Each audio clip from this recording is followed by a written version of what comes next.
Colonel Pradeep Kapoor से बातचीत करते हुए बांग्लादेश की लड़ाई जिसमें वो 59 माउंटेन रेजिमेंट की ओर से थे, मैं ये जानना चाहूँगा कि आपको कुछ ऐसे ऑर्डर्स मिले थे कि रेजिमेंट में जो आपकी तोपें थीं उनमें कम से कम 60 गोले रोज़ पाकिस्तान की तरफ फायर करने चाहिए, और शायद इतनी ज़्यादा फायरिंग से पाकिस्तान के जो पेट्रोल्स थे वो बिल्कुल ही अचंभे में पड़ गए, उनका मूवमेंट मुश्किल हो गया। क्या उसके बारे में कुछ बताएंगे आप?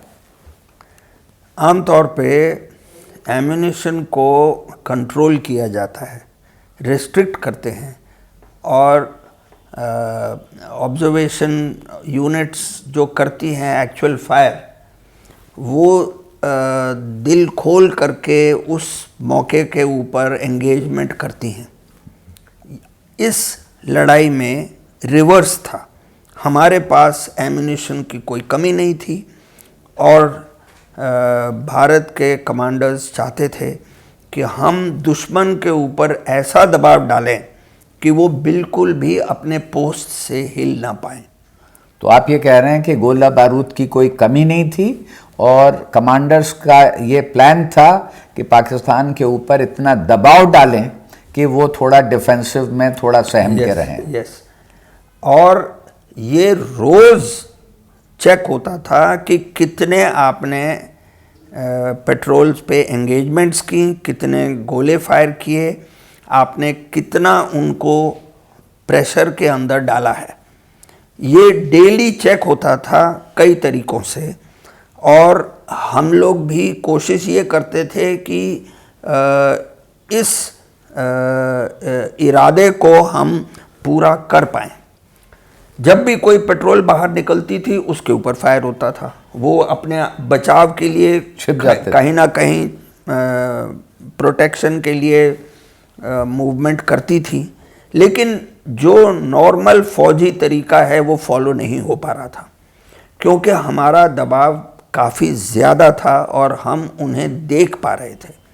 सो दिन में भी और रात में दोनों टाइम पे निरंतर फायरिंग होती रहती थी, और इसका ये कंट्रोल एंड सुपरविजन कमांडर्स अपने खुद करते थे। तो जो पाकिस्तान की फ़ौजों के ऊपर नज़र रखना था, उन्हें देखना था, तो विजुअली आँख के अलावा और भी कोई तरीका था देखने का? नहीं, उन दिनों में वगैरह से या उन दिनों में ये सब नहीं था जी, तो विजुअली ही होता था। तो आप लोग 24 घंटे सतर्क रहते थे, उनके ऊपर नज़र रख रहे थे? बिल्कुल। ठीक है, तो ये बड़ी इंटरेस्टिंग बात है, और इससे लगी हुई बात यह है कि जब आप ये 60 राउंड पर गन पर डे फायर करने के हुक्म की तामील कर रहे थे, उसी दौरान कुछ कार्रवाई हुई मुजीब बैटरी को रेस करने की, उसके बारे में भी बताएं। उन दिनों में जबकि बहुत सारे सिविलियंस, किसान थे, स्टूडेंट्स थे, ये लोग फटाफट आकर के चाहते थे कि वो अपने देश के लिए लड़ें, और वो वॉलंटियर खड़े हो रहे थे, तो उनको ट्रेनिंग देना बहुत आवश्यक था। ये ट्रेनिंग भारत अलग अलग कैंप्स में चोरी छुपे कर रही थी। दुश्मन को अल्टीमेटली तो पता लग ही गया, लेकिन ये सारी ट्रेनिंग मोस्टली इन्फेंट्री ट्रेनिंग थी जी। इसके दौरान, इस दौरान के बीच में ऑर्डर्स आए कि आपने आर्टिलरी की ट्रेनिंग भी देनी है। न केवल इन्फेंट्री की, पैदल सेना की, लेकिन उन ईस्ट पाकिस्तान वालों को, बंगालियों को अगर मैं कहूँ कि तोप चलाना भी सिखाना है सिविलियंस को। जी। अब मेरी यूनिट तो इन्वॉल्व थी फायरिंग में, और ये फायरिंग दिन रात निरंतर चल रही थी जी। और हम कॉन्स्टेंटली फायर के अलावा हम हरकत भी करते थे, अपनी गन्स को लेकर के मूवमेंट भी कर रहे थे। सो कभी मूवमेंट होती, कभी फायर होती, हमारे पास टाइम तो था नहीं, लेकिन अगर ऑर्डर आया है कि ट्रेनिंग देनी है तो देनी है। तो एक दिन 120 सिविलियंस और चंद फौजी उनके बीच में वो पहुंच गए हमारी गन पोजीशन पे, और हमें ऑर्डर ये था कि इनको तो आपने फटाफट तैयार करना है, सिखाना है।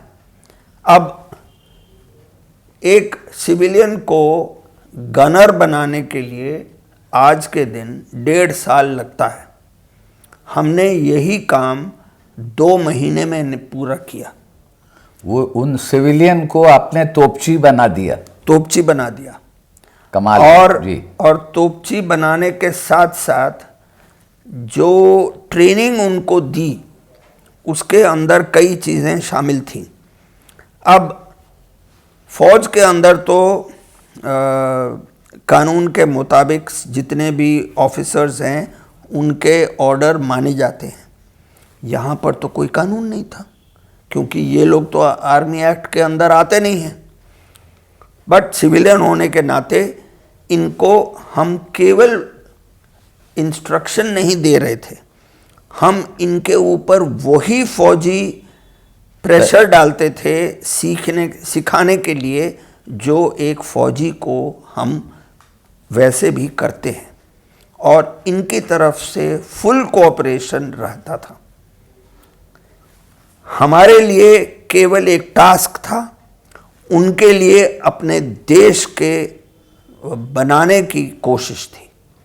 तो वो अपने देश के लिए लड़ रहे थे। मनोबल उनका ज़्यादा था, बहुत ज़्यादा था। लेकिन ये लोग आए थे, अब जो बांग्लादेश है उस समय पूर्वी पाकिस्तान कहलाता था, तो ये तो शायद सब बंगला बोलने वाले होंगे। ये आपकी भाषा समझते थे, हिंदी? यस, यही प्रॉब्लम थी जी।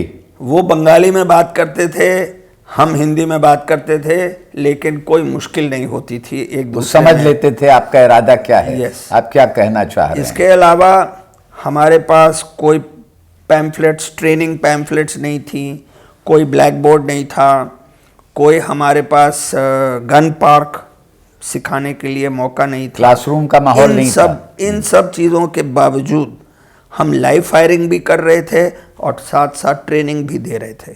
और 2 महीने के बाद हमने धीरे धीरे इनको आगे कर दिया और हमारे जवान पीछे हटा दिए, और गन्स केवल ये हैंडल करते थे। और जब फायरिंग के साथ हम सेटिस्फाई हो गए कि यस ये इंडिपेंडेंट काम कर सकते हैं, तो रिपोर्ट दे दी, और पहली आर्टिलरी यूनिट जिसे कहते हैं मुजीब बैटरी जी, ये खड़ी हो गई। इसके अलावा एक और किसी आर्टिलरी यूनिट ने खड़ी की रोशनारा बैटरी, और लड़ाई ख़त्म होने के बाद मुजीब बैटरी और रोशनारा बैटरी दोनों कंबाइन करके 1 फील्ड रेजिमेंट ऑफ बांग्लादेश बनी है, आज भी खड़ी है। उनकी हिस्ट्री में ये सब बातें दर्ज हैं।